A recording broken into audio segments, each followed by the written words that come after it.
Ok. Salut, salut. Vous êtes dans les canapés du foot. Normal, on revient, on est de retour. Ça fait quelques semaines qu'on n'était pas présent, mais là, on est de retour. Donc, avec toujours l'incontournable fan du Barça numéro 1 après moi. Donc moi, je ne compte pas parce que je suis un peu au-dessus de tout ça. Donc, l'incontournable fan du Barça, toujours présent, on est ensemble. Voilà, c'est grand fan. C'est bon, on a compris. Hein, le plus grand fan du Barça. C'est bon, on a compris. Il faut bien dire. Donc c'est pour faire le débrief un peu, par exemple. Nous avons raté quelques matchs, il y a eu des matchs dans la semaine, il y a le Barça qui a joué, un peu de respect pour le Barça. Le grand Barça. On est de retour. Le grand Barça, on est de retour. Mais moi, je me bâton ma voix. Fais mollo. Non, j'ai un cœur. Ça va. Tu vois, j'ai un cœur. La minute de retour. Je dois protéger mon cœur et la tout. Minute de retour. Donc on va même parler de Yamal aussi. Parce que bon, il est de retour comme on dit, on va essayer de voir qu'est-ce que ça apporte à l'équipe. Est-ce que s'il y avait vraiment la Yamin dépendance, ça on ne s'avance pas encore. Donc on va essayer de parler. Il y avait aussi les autres là. Qui ça? Les autres qui ont joué. Ah, les voisins. Les voisins, les cabassés. Les cabassés. Oh. Non, mais c'est chaud. Je comprends pas. Mais face au gros. Non, mais j'aime ça. Face au gros, il devient des milliards en fait. J'aime ça. Face au gros. Mais j'aime ça. Mais qui n'aime pas ça? Non, mais j'adore. Qui n'aime pas ça? Mes équipes d'enfance, ils ont joué contre Liverpool, mon équipe d'enfance, ils ont joué contre Milan. Oh, contre Lille. Quand j'étais jeune. Contre Lille, tu te rappelles Lille? Lille. Oh. Comment j'ai supporté Lille quand j'étais gamin? Oh, je ne peux même pas. Et là, contre notre joueur, même nous, on a déposé là-bas à Atlético. Juste pour tuer les voisins. Pour tuer les voisins. Yamal a dit ça. Il voulait venir, non? Non, reste d'abord là-bas. C'était comme ça. Reste là-bas, attends. Et voilà, ça. Il a fait ce qu'il avait à faire et puis. Est-ce qu'on a quelque chose à dire? C'est nous, on va refuser ça. Jamais. Qui sommes-nous? Mais qui sommes-nous? Nous sommes de qui? Voilà. Donc, on va parler de ça. Et il y a le week-end. On est déjà le week-end. Et il y a le samedi. Et il y a encore, voilà, le Barça qui va jouer vers 16h. Il y a également le Real Madrid qui va jouer. Donc, course avec nos joueurs barcelonais pour le ballon d'or. Bien évidemment. Bien évidemment. Donc, ah ouais, il joue demain. Il joue demain également. Après, nous, à 21h. Ah ouais, nous, on joue à 16h15 et le joueur joue à 21h pile. Donc, pour revenir sur le match du Barça de la semaine, un match, voilà. Comment tu trouves le match, toi? Comment tu as trouvé, toi, le match, pour être exact? Le match, bon, moi je veux d'abord déjà que tu analyses. La première mi-temps, c'était pas trop ça en fait. C'était pas trop ça. Surtout quand ils ont égalisé, j'ai commencé à stresser. Je me dis, voilà. C'est la même histoire se répète en fait. C'est reparti, je te jure. Déjà, j'étais pas à la maison. Donc je regardais le match sur mon téléphone. Tu imagines? Tu te rends compte au niveau du stress. J'étais là, putain, qu'est-ce qu'il doit avec le Barça en fait? J'étais là, je stressais en fait, Mais j'avais oublié un truc. Il y avait Lamine qui était là, frère. Le petit Lamine. Yamal. Le petit Lamine, ils sont partis à la mi-temps 0. C'était 1, non? 1 à la mi-temps, oui. Je sais pas ce que le coach leur a dit. Au retour, c'était plus la même équipe. Il a dit, il a tué quelqu'un. Au retour, c'était plus la même équipe en fait. On a retrouvé notre Barça qui nous a fait planer en fait. Voilà. La première partie, par rapport à la première partie, au début du match, on était dans le match. On va dire, on était dans le match. C'est toujours comme ça avec le Barça. Les 10 premières minutes, on essaie un peu d'analyser l'adversaire, essayer d'instaurer notre système de hors-jeu et tout.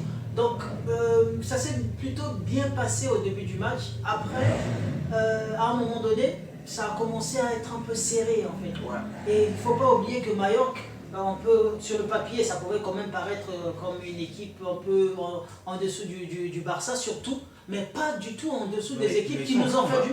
Eux, ils ont gagné ils ont gagné ils ont gagné de 1 Las Palmas. Et Las Palmas a galéré face à 1. Exactement. Et également, ils ont gagné Valence, donc ils restaient sur 2 victoires d'affilée. Donc quand on dit victoire d'affilée, il y a aussi la confiance qui vient avec. Donc c'était pas un match à prendre à la légère. Et je pense que c'était Mallorca, non? Non, c'était Mallorca, effectivement. Voilà. Les Mallorca, tu vois, ils sont 6e. Bien sûr.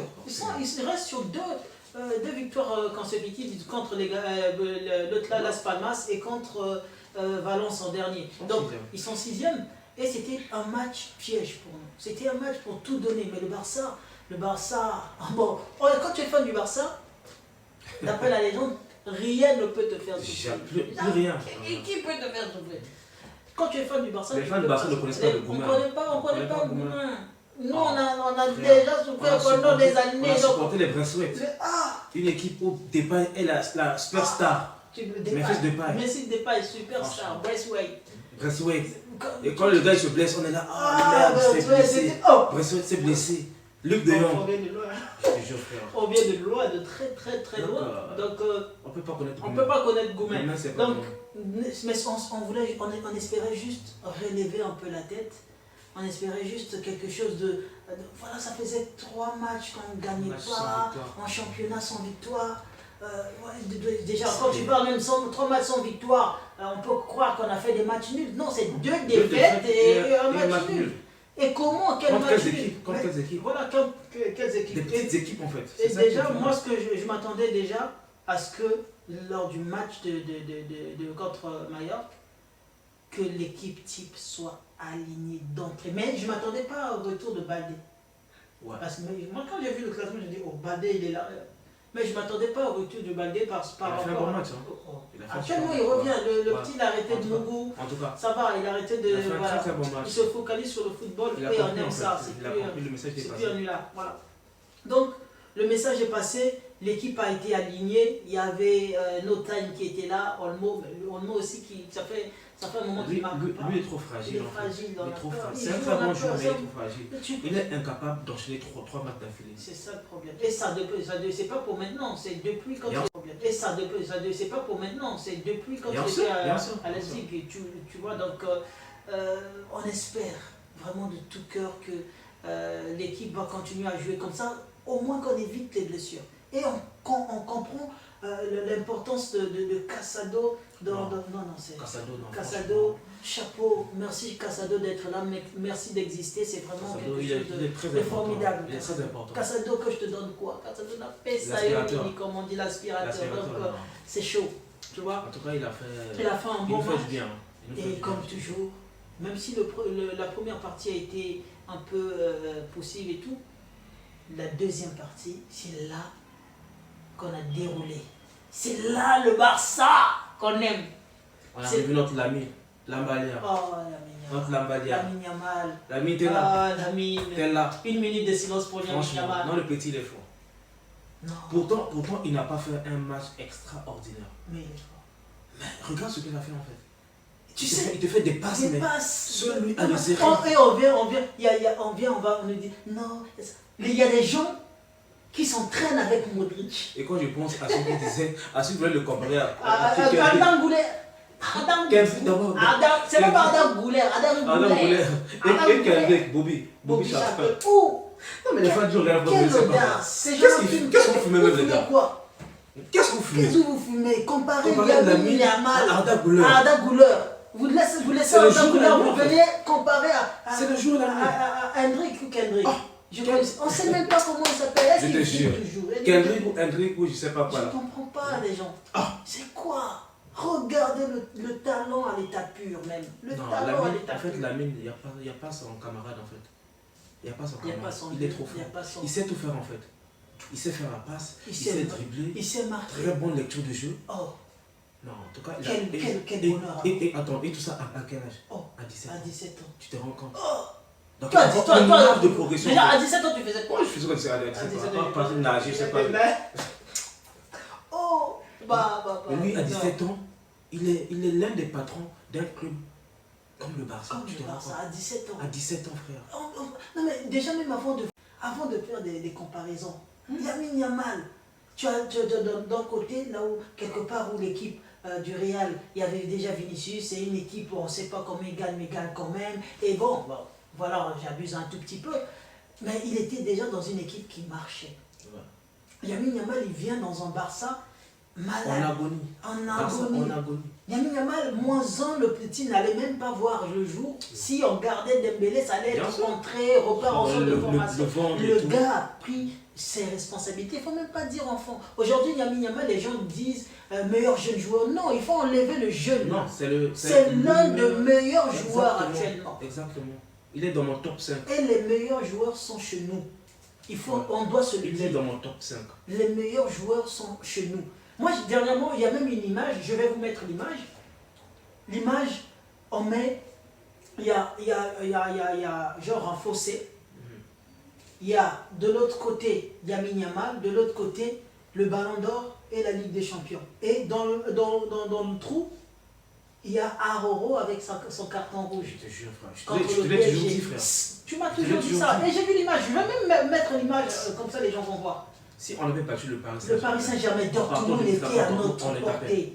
La Dortmund était à notre portée. On se connaît, c'est 50-50. C'est 50-50. C'est nos gens. Et avec l'euro qu'il a eu à faire, frère, c'est fini. Il prenait le ballon d'or. Rodri n'allait même pas être là. Je te jure, frère. Merci Rodri en passant. Merci Rodri. Mais bon, Araro a fait ce qu'il avait à faire. Voilà.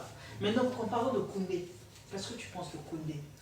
Du match de Koundé. Koundé, moi je me dis que l'absence de Lamine a impacté ses performances en fait, tu vois. En fait, il y a un Koundé avec et sans Lamine. C'est deux Koundé différents en fait. Parce que quand l'autre le PC là, qui ça, Lamine, n'était pas là. Il était perdu en fait. Il était perdu. Il avait du mal à combiner avec Fermin, avec avec Olmo en fait, tu vois. Parce que c'est pas les gens avec qui il est habitué. Exactement. Par contre, quand Lamine est là, tu vois, les dédoublements et tout. Ça se fait naturellement en quelque sorte. Tu vois, ça se fait naturellement. Il ne force pas en fait. Il sait qu'il doit partir parce que Yamine va le voir. Tu vois, parce que la vision du jeu du petit déjà est très élevée. Je m'inquiète pas en fait. Koundé, il y a eu des... S'il y a un gars qui me fait peur, c'est Frankie de Jong en fait. De Jong. C'est De Jong. Il n'est pas en forme. Il ne sait pas qu'il n'est pas en forme. Même en confiance, il n'est pas en forme. Non, moi je pense que c'est dans la tête. Le gars est rétabli physiquement, mais il sait qu'il n'est pas... Il a peur de se donner à 100%. Et également la confiance du fait qu'avant il pouvait se blesser, revenir être numéro 1.